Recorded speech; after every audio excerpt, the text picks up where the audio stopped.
It is 3 a.m. at the Gotham First National Bank, and the clicking noises you hear are the tumblers of a lock magnified many times by intricate amplification equipment. That's a boy, Mitch. You're doing fine. We're almost home. The lock belongs to First National's maximum security walk-in vault, but to 3 highly specialized bank robbers, no security seems to be maximum enough. Hey, that does it. She's ready to open. All the other alarms have been shut off. Help me pull the door. All that money. A Federal Reserve deposit of millions waiting for us just on the other side of that door. Jeez, Mitch, this thing is 2 feet thick. Okay, I'm helping. Almost. Just a little more. Good evening, gentlemen. We're glad you could drop by. Batman! Don't you fellas know it's polite to knock first? And Rob, they were waiting inside. No, it isn't fair. How could they know? Every crook makes at least one mistake, Trench, and your gang is no exception. Your mistake was falling for the phony news item Batman planted about a huge Federal Reserve deposit in this branch. Hey, what are we running here, a debate? Let's plug them! You're on top of us already. You Robin and I prefer a fight without guns, and we expect the same from you. Batman, look out! The third crook has another gun? Not a gun, Boy Wonder. Something far more useful. The bank robber flips a switch on the strange circuit-studded gadget in his hand, and at once the air is filled with a piercing, ear-splitting sound. My ears! Oh, me too, Robin. I can't even think straight. That's the whole idea behind our sonic disruptor, Batman. A few more seconds of this, and you and a punk will be on the floor in agony. Yeah, while we stand back and enjoy the show, thanks to the special high-frequency earplugs the 3 of us are wearing. Oh, covering my ears as tight as I can. It doesn't help. Hold on as long as you can, Robin. Fight it. Yet not even the dynamic duo can withstand the terrible onslaught of sound for long. And as they drop to their knees... Seeing this was worth getting beat up for. From every direction, the nightmarish screeching sound seems to surround them, until the bank robbers look up to see a frightening form circling above their heads. A creature the size of a man, with the unmistakable ears and leathery wings of a bat. What is it? It's the most horrible thing I've ever seen. sonic disruptor doesn't even phase it. I'm getting out of here. Me too. Wait for me! In the frenzied confusion, the sonic disruptor falls, and its ear-splitting drone ceases at once, as the cowled crusader and the boy wonder look up to see... Batman! That thing! It's going after the bank robbers! I know, Robin. Hey! Hey, put me down! Ah, it's got me in its claws! Look out! He's dropping you on top of him! Do you believe this? It slammed 2 of them together. Now it's pulling the third crook into the air. Help! Help! And knocking him senseless into the side of the wall. What a show! The creature's flying away, Batman. Let's go after it. No, Robin. The least we can do in gratitude for its help is to leave Manbat in peace. Manbat? You know this guy? Monster, whatever he is? Yes, and I know he must be in great pain right now. That's why he flew off. I don't understand. Like a true bat, Manbat's hearing is ultra-sensitive to even the minutest sounds. If you think that sonic disruptor was rough on us, I'd hate to imagine how it must have felt to him. He must be a very brave man. He is a man, isn't he? Robin, I think it's time you heard the full story of my friend Kirk Langstrom. Kirk Langstrom, the eminent nocturnal mammal expert, had long been a fan of mine and a supporter for everything the name Batman stood for. Well, it was several years ago that hundreds of hours of hard work finally brought him on the verge of an incredible discovery in the confines of his lab under the Gotham Museum. That does it, my leathery winged friend. I've taken the final dose of my serum. Now we wait. You and I. The friend Langstrom spoke to was a live bat, and the serum was a specially prepared gland extract he had derived from the creature for human consumption. He later told me he came up with the serum as a gift from me, but being the thorough scientist he was, tested the serum on himself first. And at first the results seemed impressive. Oh! That infernal noise is unbearable. What in heaven's name can be causing so much racket? Langstrom was both startled and tremendously excited when he traced the noise to its source, astonished to discover it was nothing more than... A dripping faucet! But to me it sounded like splashing tidal waves. My hearing has become incredibly sensitive. The first bat characteristic that proves my serum is working. And then the next sign became painfully apparent when Langstrom rushed to his desk to jot down some notes. Ah! My eyes! I can't stand the light of that desk lamp. I've got to put on my sunglasses. They're in my jacket.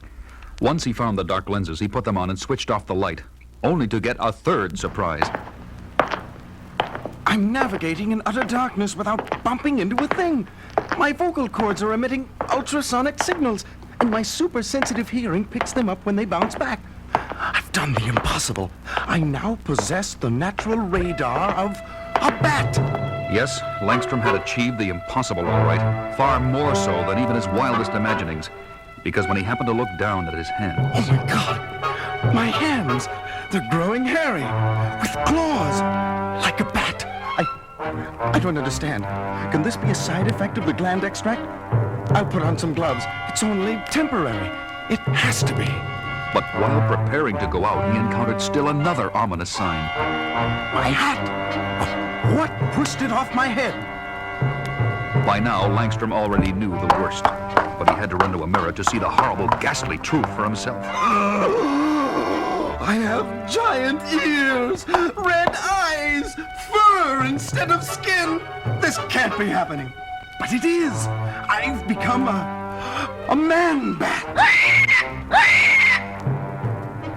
Once the initial shock of his nightmarish fate had worn off, Langstrom remained at his museum lab late into the night, trying to discover where his serum had gone wrong.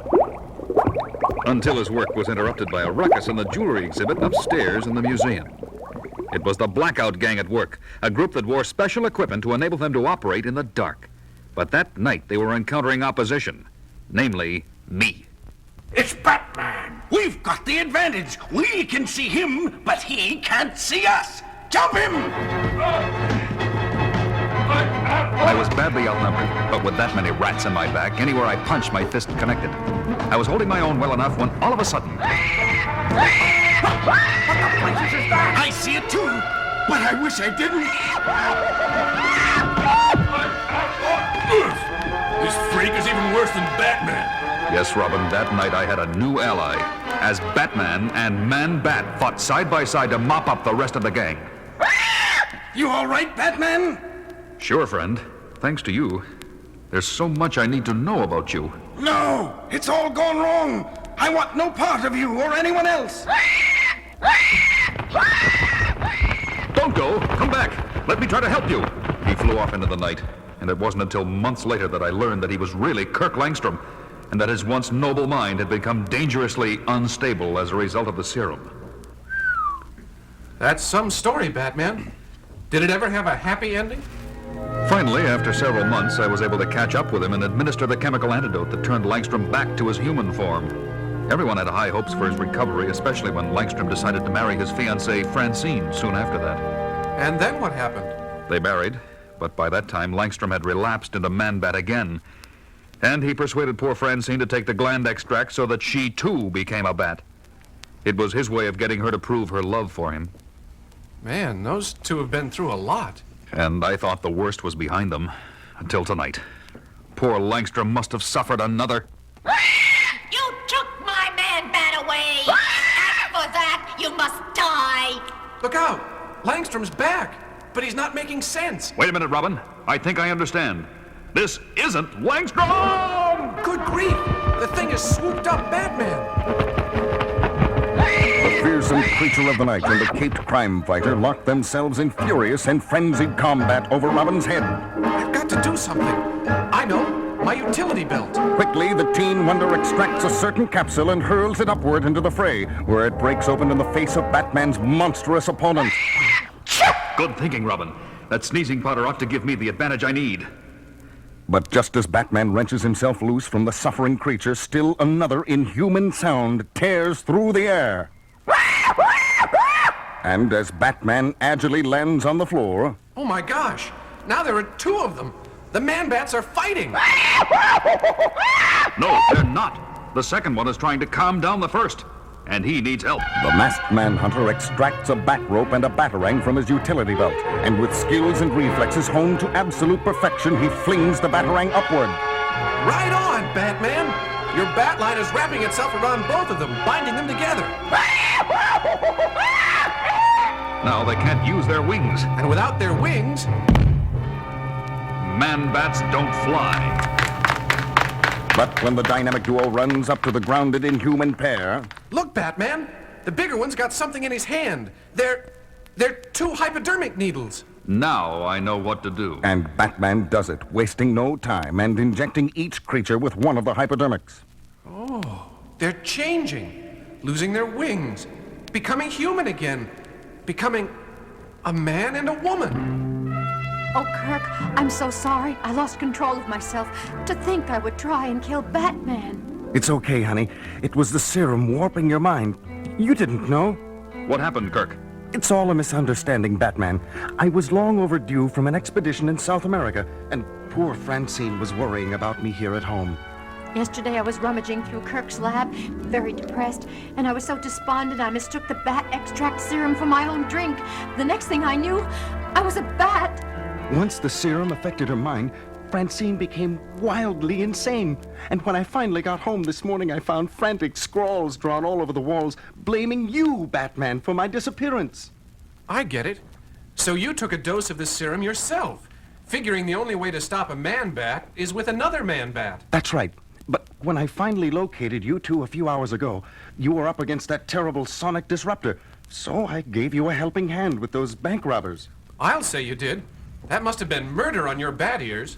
And while Kirk took some time to recover, Francine caught up with us and attacked. Batman, can you ever forgive me? I already have, Francine. Well, I may never forgive you, Batman. Not unless you get around to introducing me to your friends. Sorry, Robin. Kirk, Francine, I'd like you to meet my protege and junior partner.